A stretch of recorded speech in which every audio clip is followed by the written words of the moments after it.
Et coucou tout le monde, j'espère que vous allez bien. Donc aujourd'hui, toute nouvelle vidéo. Et dans cette vidéo, j'avais envie de vous présenter mon indispensable pour débuter le coloriage mystère au crayon de couleur. Donc je vais vous donner donc tout le matériel que moi je conseille et voir quelques tomes que je conseille également pour débuter le coloriage mystère au crayon de couleur. Alors, donc pour débuter, on va partir sur la partie matériel, après crayon et après tome, je pense. Je vais faire ça comme ça. Donc pour débuter, niveau matériel, le plus important si vous faites du crayon de couleur, c'est d'avoir un bon taille crayon. Et celui que je vous conseille, c'est le DAL 133 que vous pouvez trouver sur Amazon. D'ailleurs, tout ce que je vous donne, vous pouvez le trouver sur Amazon, hein. Donc un petit taille-crayon manuel. Alors c'est vrai que moi j'ai eu un taille-crayon électrique à l'époque, mais il faut savoir que les taille-crayons électriques, ils taillent vraiment en gros le crayon et ils les usent vraiment beaucoup plus vite qu'un petit taille-crayon manuel comme ça, avec un petit réservoir, c'est très important. Et ça vous permet en fait de faire un coloriage sans avoir une poubelle à côté pour mettre tous les dépôts, voilà. Franchement, vous allez voir... Attendez, je ne peux pas en mettre partout. Vous allez voir, c'est vraiment des tout petits dépôts. Hop, vous voyez, donc le temps qu'ils se remplissent, vous avez un petit peu plus de marge. Hop. Il existe d'autres modèles, je crois. Alors là, c'est le 133. Il faut regarder sur Amazon où le réservoir est un petit peu plus grand. Ça peut être pratique. Car moi, j'avais acheté ça. Alors, c'était à Muji. C'est un magasin, alors c'est pas en ligne, c'est des magasins voilà, physiques. Et vous voyez, donc c'est le même principe, c'est des taille-crayons manuels, mais le réservoir est beaucoup plus grand. Donc j'avoue que c'est encore plus pratique parce que vous n'avez pas besoin de le vider régulièrement. Le temps qu'il se remplisse, vous avez quand même un petit peu de marge. Voilà, donc vraiment très important d'avoir un très bon taille-crayon. Voilà, qui fait des tout petits dépôts, qui taillent vraiment très finement vos crayons pour éviter de les user trop rapidement.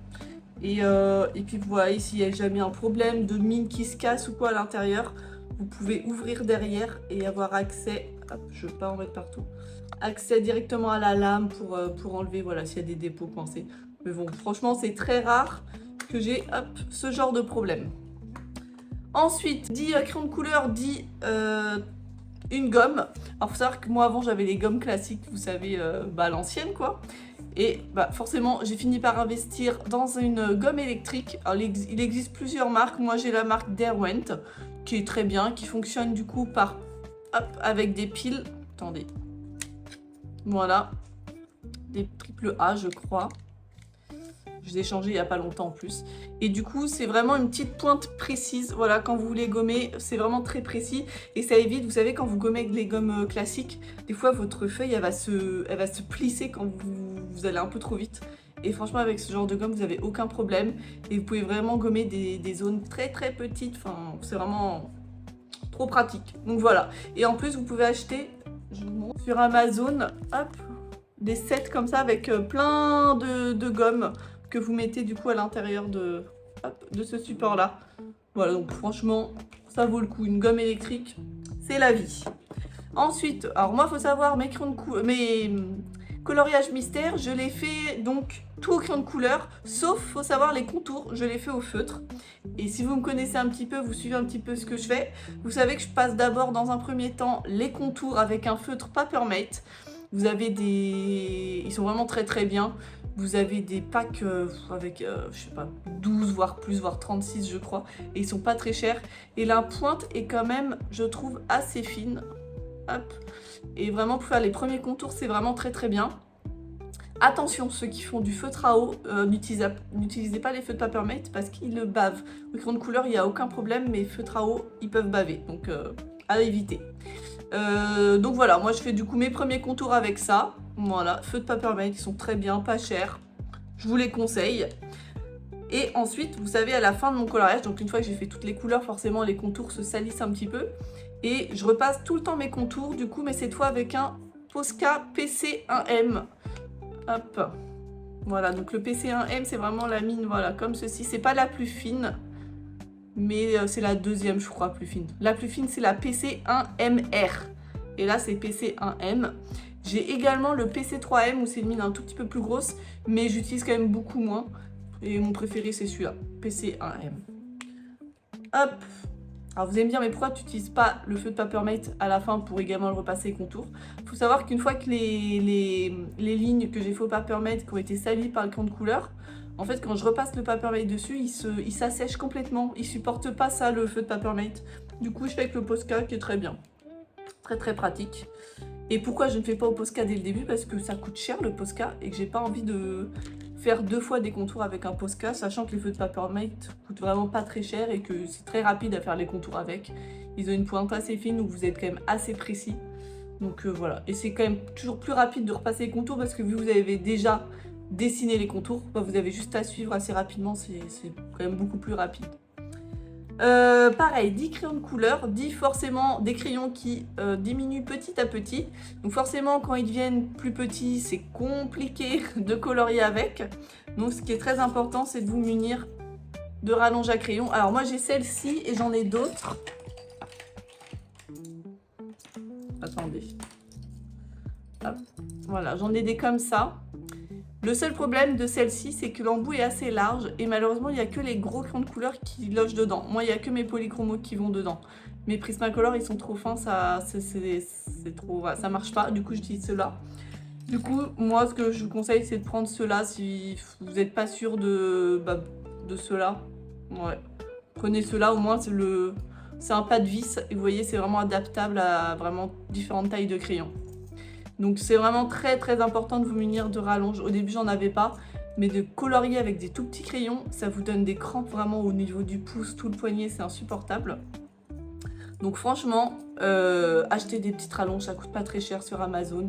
Donc n'hésitez pas à vous munir de ça, c'est vraiment ça va vous soulager. Hein. Franchement, c'est vraiment très très important je trouve d'en avoir. Ensuite, ah oui, un petit pinceau. Alors ça, je ne l'ai pas acheté sur Amazon. Je crois que je l'avais pris à Yves Rocher, mais je pense que sur Amazon, vous pouvez en trouver un. Ça sert à rien de prendre des pinceaux qui coûtent une fortune. Donc c'est vraiment très pratique pour enlever tout ce qui est dépôt. Parce qu'il faut savoir, quand vous faites du crayon de couleur, suivant les gammes que vous utilisez, vous pouvez avoir plus ou moins de dépôts. Et s'il y a trop de dépôts, vous savez, ça fait des marques des couleurs, des dépôts qu'il y a sur votre feuille.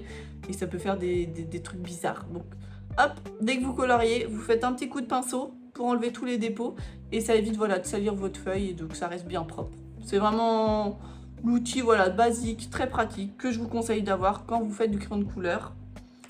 Et voilà, et après niveau matériel, il y avait juste, alors ça c'est parce que c'est moi qui fais ça, mais vous n'êtes pas forcément obligé.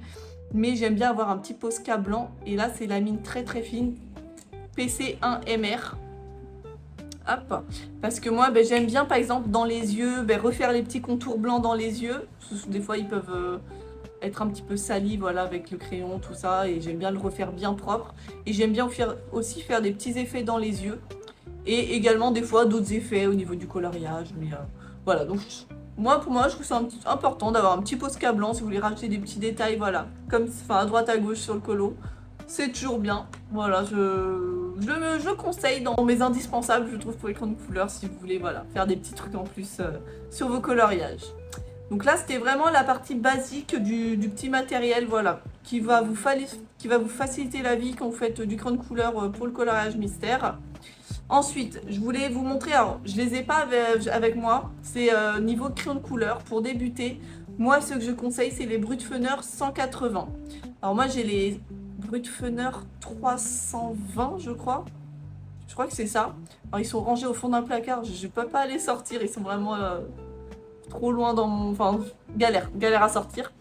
Mais alors, pourquoi je conseille les 180 et pas les 320? Il faut savoir que c'est des gammes un petit peu différentes.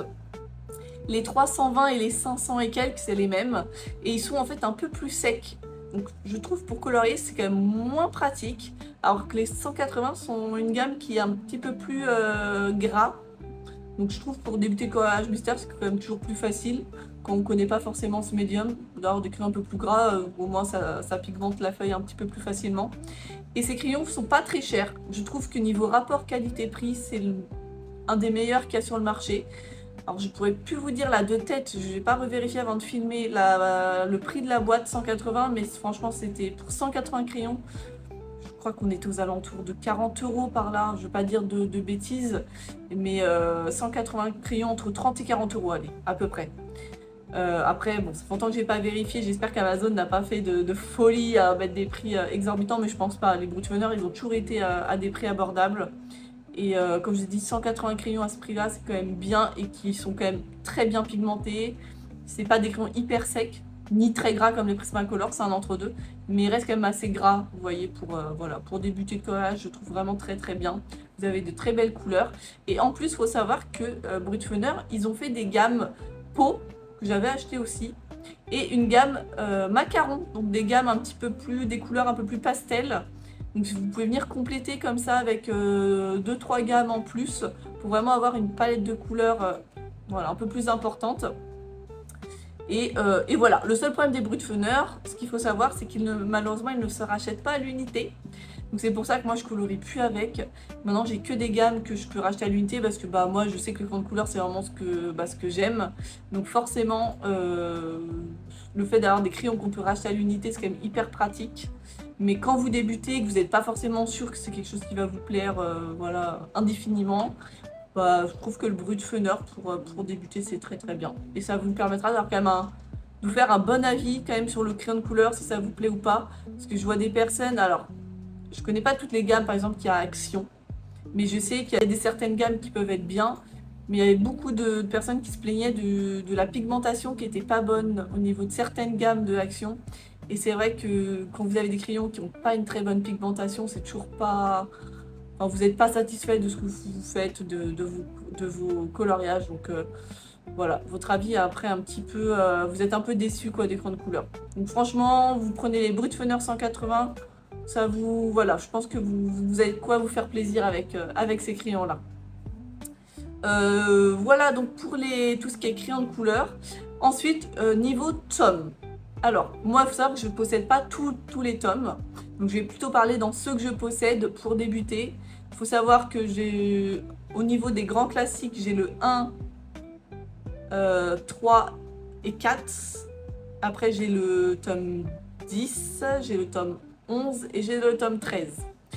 Pour débuter, pour moi, mon favori dans tout ça, c'est le tome 4. Parce que le tome 1, il est vraiment un peu vieux pour le coup et les illustrations sont un petit peu voilà elles ont vieilli, on va pas se mentir, on voit que les illustrateurs ont quand même vachement évolué, c'est cool, mais le tome 4 je trouve il est assez vieux aussi, mais les illustrations restent jolies, hyper colorées et du coup la palette de couleurs demandée est assez petite.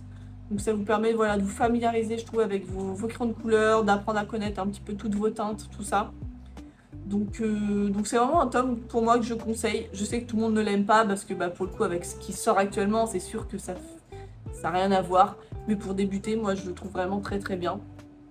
Après ensuite pour débuter le tome 10 est bien. Du coup c'est des illustrations quand même un peu plus travaillées, on va pas se mentir, qui demandent un peu plus de teinte mais qui est largement faisable. Comparé par exemple le tome, je vais comparer par exemple le tome 10 au tome 11, le tome 10 c'est beaucoup plus facile parce que des fois dans le tome 11 vous avez les doubles pages, vous avez plus de 30 couleurs demandées, ça pour débuter pour moi c'est un peu difficile. Donc tome 10 c'est un petit cran au-dessus du tome 4, donc pour débuter ça peut être bien aussi, voilà, si vous avez, franchement avec 180 crans de couleurs, vous pouvez vous en sortir largement, il y a de quoi faire. Ensuite je trouve qu'il est plutôt facile et qui est assez moderne. On a le tome spécial portrait, donc pour le coup c'est quand même des gros portraits, voilà, mais il est sorti il n'y a pas si longtemps que ça, peut-être 3 ans maintenant le tome, je sais plus exactement. Mais pareil, je trouve qu'il ne demande pas énormément de teintes. Il est, franchement, quand vous n'avez pas énormément de crayons, je le trouve plutôt facile. Les zones sont assez larges, voilà, vous n'allez pas être perdu avec plein de petits détails. Donc pareil, je trouve que pour débuter, c'est un bon tome. Et il y a de très belles illustrations dedans. C'est un tome que j'ai énormément avancé. Je suis quasiment à 80 colos faits dedans, donc je peux vous dire que voilà, que je le connais bien. Et franchement, ouais, pour débuter, je le trouve bien aussi parce qu'il n'est pas très compliqué. Et pareil, ça va vous permettre de vous familiariser avec vos crayons. Et après, un autre tome, pareil, pour débuter, que je trouve quand même largement faisable, on a le tome Le tome hiver qui change un petit peu, je trouve, de vibe, parce que du coup on va être vraiment que sur des coloriages sur l'hiver. Donc c'est pas que Noël, hein, l'hiver ne résume pas Noël, mais il y a vachement de scènes dans la neige, voilà, dans différents dessins animés. Et c'est vrai que moi, le tome hiver, alors, il y a quelques illustrations que j'aime pas, mais il y en a quand même énormément que je trouve hyper sympa. Donc pour moi, pour débuter, c'est aussi un très bon tome. Par contre, le tome hiver, le seul problème, c'est qu'il va vous demander beaucoup de bleu ciel. Donc c'est vrai que si vous en avez pas beaucoup, ça peut être un petit peu, voilà, un petit peu compliqué. Mais je trouve pareil, les couleurs demandées, elles sont pas, vous en avez pas 36 pour un coloriage. Ça reste largement, je trouve, raisonnable. Franchement, je pourrais pas vous dire le max, mais la moyenne, je pense, c'est environ 10 couleurs à peu près. Mais c'est pas, voilà, c'est largement faisable. Je trouve pour un premier tome, c'est bien. Mais comme je dis, le seul petit hic, c'est le bleu demandé qui est important. Ensuite, celui que j'avais noté, c'est le tome saison, pareil, qui change un petit peu. Alors pour le coup, c'est un autre illustrateur. Parce que là, tous les tomes que je vous ai donnés, c'est Jérémy Mariez ou Alexandre Caram. C'est le tome saison. Moi, je l'aime beaucoup. Alors je sais que ce tome ne plaît pas forcément parce que du coup, c'est un autre style de dessin et c'est aussi une palette de couleurs un petit peu différente qui est un petit peu plus, je dirais peut-être un peu plus pastel, je sais pas, c'est différent. Mais pareil, je trouve que les collages, ils sont sympas. Alors, il faut savoir que sur ce tome-là, il n'y a pas forcément de contours noirs. Dans tous les autres que je vous ai cités, c'est des contours noirs. Donc, c'est vrai que pour débuter, c'est très bien les contours noirs. Là, vous avez des coloriages, certains avec contours noirs, mais certains avec des contours colorés. Donc voilà, mais pareil, je trouve que les illustrations sont quand même plutôt simples. C'est pas des trucs qui vous demandent 36 couleurs. C'est pareil, des coloriages avec ouais, en moyenne 10 teintes. Donc c'est pareil, c'est largement faisable. Mais j'aime bien parce que pareil, ça change un petit peu de style. Donc si jamais vous prenez le tome 4, bah voilà, vous prenez le tome saison. Et c'est vraiment des styles un petit peu différents. Moi j'adore les deux. Donc après voilà, n'hésitez pas à feuilleter les solutions, voir si c'est votre style ou pas de coloriage. Voilà, donc ça c'était vraiment les tomes, je trouve un peu plus... À mon avis, hein. Après voilà, peut-être que d'autres vont dire « Ah non, pour moi, pour débuter, c'est pas du tout cela que je conseillerais ». C'est mon avis à moi, mon ressenti. Après, voilà, chacun après fait comme il le sent. N'hésitez pas à regarder les solutions, à regarder les teintes demandées. Faut aller en magasin, vous regardez tout ça et puis vous voyez si vous le sentez ou pas. Hein. Après, chacun fait comme il veut. Moi, c'est juste des petits conseils, voilà, si jamais vous ne connaissez pas du tout le collage mystère. Et, ah oui, autre chose que je voulais vous conseiller, qui est très important, c'est juste en face de moi, c'est, hop, ah mince, attendez, c'est mélangé, mince. Hop, je vais prendre une des Prisma. C'est de faire des nuanciers. Parce que, je vous montre, moi c'est le truc que, voilà, j'ai même plastifié pour pas qu'il s'abîme trop. Vous voyez, c'est de faire le nuancier de vos crayons. Parce que, au moins, quand vous choisissez vos couleurs, bah, vous pouvez directement regarder la teinte, voilà, de vos crayons. Parce que des fois, la couleur du crayon, ça correspond pas trop à la teinte qu'il va rendre. Donc pour moi, c'est vraiment très très important de faire des petits nuanciers parce que ça va quand même vous aider de fou pour choisir vos couleurs. Et pareil, n'hésitez pas, des fois il y a des personnes qui regardent juste le code couleur qui est en bas de page du coloriage, mais il faut savoir que des fois il y a des petites modifications par rapport à la solution. Moi, ce que je fais, c'est que je me mets tout le temps la solution en face de moi et je me fie pas que au code couleur qui est en bas de la page. Je me fie aussi à la solution énormément. Parce que je trouve que des fois il peut y avoir des petites différences. Donc faut pas hésiter à regarder les solus, à la laisser devant soi quand vous choisissez les teintes. Donc voilà, le petit nuancier qui est quand même... Ouais, c'est très important. Hein. Au début, moi je coloriais sans nuancier. J'ai fait des monstruosités, hein, je vais pas mentir. Bon après voilà, on débute, on progresse, tout ça, j'ai envie de vous dire. Vous ferez forcément, si vous débutez, vous ferez des petites dingueries. Écoutez, c'est comme ça qu'on apprend, si on évolue, c'est cool. Voilà. Et bien écoutez, c'est ce qui conclut ma vidéo pour mon indispensable pour le coloriage mystère pour débuter, tout simplement. N'hésitez pas à mettre un petit commentaire, à donner votre avis. Et écoutez, je vous dis à bientôt pour une prochaine vidéo. Je vous fais des bisous. Bye!